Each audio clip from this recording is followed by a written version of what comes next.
ওই কোনছে খবর দোস্ত বলো কিসের স্লোগান শুরু করলাম? একটা মানুষ এত দূর থেকে এসে কোথায় তারা ভালো মন্দ জিজ্ঞাসা তা না, তোমরা স্লোগান শুরু করলাম। আরে ভাবি আপনি তো বুঝতে পারতেছেন না ব্যাপারটা, আমরা তো মুখলেস ভাই এবার চেয়ারম্যান বানাই ফেলছি। ওগরে যেহেতু আমি কথা দিচ্ছি আমি নির্বাচন করুম, তার মানে আমি নির্বাচন করুম, চেয়ারম্যান আমি হবই হবো। তবে এইবার জিতলে কিন্তু তোমার বাড়ির পাশ দিয়ে আমি সুন্দর করে একটা ব্রিজ বানাই দেব। আমার বাড়ির আশেপাশে তো কোনো খাল টাল নাই। দরকার হলে একটা খাল কাইটে ওইটার উপর দিয়ে ব্রিজ বানাই দেবো।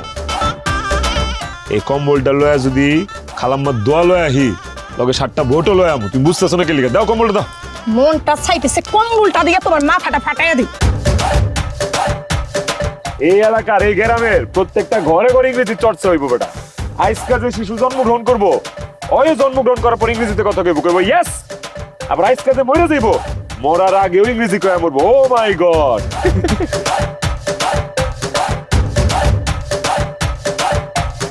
তবে এত সহজেই কিন্তু ওরা ফালাই দিয়ে না।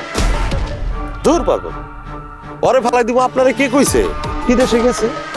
কয়টা টাকা পয়সা কামাইছে কামলা দিয়া, খরচ করতেছে, করতে দাও। আমি এই ইউনিয়নের 15 বছর ধইরা চেয়ারম্যান, ওকে আমার সাথে টক্কর দিয়ে পারবো নাকি?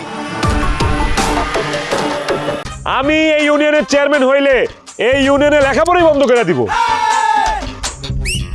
ওই ভাতের ভিতরে তেলা পোকা পড়ছিল, ওই অর্ধেক আমি ফালাইছি এই দেখেন ভাই। আর বাকি যে দূরে ছিল না, আইন আমরা এক লগে মিলা খাই। আমার তো ক্যান্সার হয় নাই, আমার ফোড়া হইছে। আর বাবারে ফোরা হইছে, ওটার ক্যান্সার বানাইবা তেলি তো হয়। তুমি এলাকার লোকজনের নামে মিথ্যা কথা কইতেছো কেন? মকবুলের হয়েছে পাছাই ফোড়া, তুমি তারে ক্যান্সারের রোগী বানাইতেছো, ঘটনাটা কি? আপনাদের তো সাহস কম না, তারা মার্কার অফিসে এসে আপনারা আনারস মার্কার স্লোগান দিতেছে। তোমার আলো দই লাগে শুনে বাপ, তুমি আমার একটা কথা শোনো। শোনা শুনি কিছু না, আমার কাজ করতে চাও। আরে বাবা ছাড়ো তো।